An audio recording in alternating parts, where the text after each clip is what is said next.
Abortion എന്നത് എക്കാലത്തെയും വിവാദമായൊരു വിഷയമാണ്. അബോർഷൻ ഇന്ത്യയിൽ 1971 MTP ആക്ടിലൂടെയാണ് ലീഗലൈസ് ആയത്. അപ്പോൾ MTP ആക്ട് എന്ന് വെച്ചാൽ medical termination of pregnancy.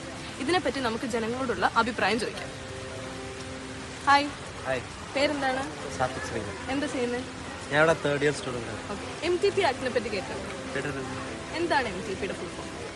Medical termination of pregnancy. Thank you sir. Hi, പേരെന്താണ്? എന്താ ചെയ്യുന്നത്? ഞാൻ സ്റ്റുഡന്റ്. ഓക്കെ, MTP ആക്ടിനെ പറ്റി കേട്ടിട്ടുണ്ടോ? അത് ഏത് വർഷം ഇന്ത്യ വന്നറിയോ? അത് 1971 വന്നത്. MTP എന്താണെന്നറിയോ? Medical termination of pregnancy. Thank U. Hi, പേരെന്താണ്? മെഹറ. എന്താ ചെയ്യുന്നത്? മെഡിക്കൽ സ്റ്റുഡന്റാ. അപ്പം MTPനെ പറ്റി എല്ലാം അറിയാമായിരിക്കുമല്ലോ. കുറച്ചൊക്കെ അറിയാം. ഓക്കെ, അപ്പൊ MTPനെ പറ്റി തനിക്ക് എന്താണ് അറിയാമെന്ന് പറയാമോ? എന്താ ആർക്കൊക്കെയാ ചെയ്യാവുന്ന അങ്ങനെയാണോ?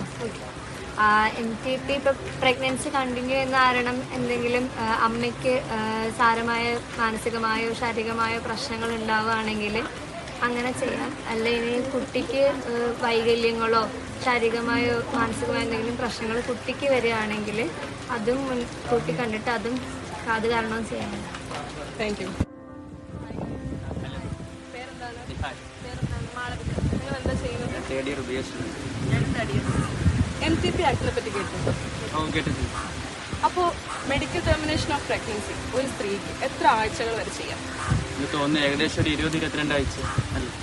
ഏകദേശം കറക്റ്റാണ്. 24 ആഴ്ചയാണ് MTP 2021 അമെൻമെന്റ് വെച്ചിട്ട് ചെയ്യാൻ പറ്റും. അപ്പൊ അതിനെപ്പറ്റിയുള്ള അഭിപ്രായം എന്താണ് നിഹാലിന്റെ? അത് നല്ലതാണ്. ഇപ്പം അമ്മക്കും കുട്ടിക്കും എന്തെങ്കിലും ബുദ്ധിമുട്ടുണ്ടാവുകയാണെങ്കിൽ അത് വൈകി കണ്ടെത്തിയാണെങ്കിൽ 24 ആഴ്ച വരെ സമയം കിട്ടും. അതല്ലേ നല്ലത്. ഓക്കെ, അപ്പോൾ മാളവിക അല്ലേ? മാളവിക, വേറെ ഏതുതരം സ്ത്രീകൾക്ക് MTP ചെയ്യാം? അതിപ്പോൾ റേപ്പ് കേസുകൾക്ക് ചെയ്യാം, പിന്നെ അൺവാണ്ടഡ് പ്രഗ്നൻസി ചെയ്യാം. Thank you. ഹായ്, ഹായ്, പേരെന്താണ്? ഹരികൃഷ്ണൻ. എന്താ ചെയ്യുന്നത്? സ്റ്റുഡന്റ് ആണ്. MTP ആക്ടിനെ പറ്റി കേട്ടിട്ടുണ്ടോ? കേട്ടിട്ടുണ്ട്. അപ്പോൾ ഒരു കല്യാണം കഴിഞ്ഞ യുവതിക്ക് മെഡിക്കൽ ടെർമിനേഷന് ഭർത്താവിന്റെ സമ്മതം വേണോ വേണ്ടയോ? വേണ്ട, ഒരിക്കലും വേണ്ട. കറക്റ്റാണ്. അതിനെപ്പറ്റിയുള്ള അഭിപ്രായം എന്താണ്? കാരണം ശരീരം ആ കുട്ടിയുടേതാണല്ലോ, മറ്റൊരാളോട് ചോദിക്കേണ്ട ആവശ്യമില്ലല്ലോ. Thank you. ഓക്കെ, അപ്പം MTPനെ കുറിച്ചുള്ള പലവിധ അഭിപ്രായങ്ങളും നിങ്ങൾ കേട്ടല്ലോ. അപ്പൊ അതിൽ നിന്ന് നമുക്ക് എന്തൊക്കെ സമർപ്പിക്കാം? MTP, അതായത് medical termination of pregnancy act 1971 ഇന്ത്യയിൽ ആദ്യമായിട്ട് ഇൻട്രൊഡ്യൂസ് ചെയ്തത്. പിന്നെ 2021 അതിൻ്റെ ഒരു അമെൻമെന്റ് വന്നു.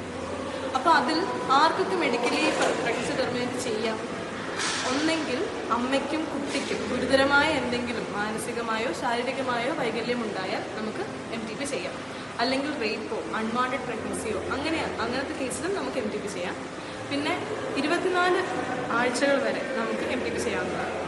പിന്നെ 18 വയസ്സിന് മുകളിലുള്ള സ്ത്രീകൾക്ക് അവരുടെ മാത്രം സമ്മതം മതി.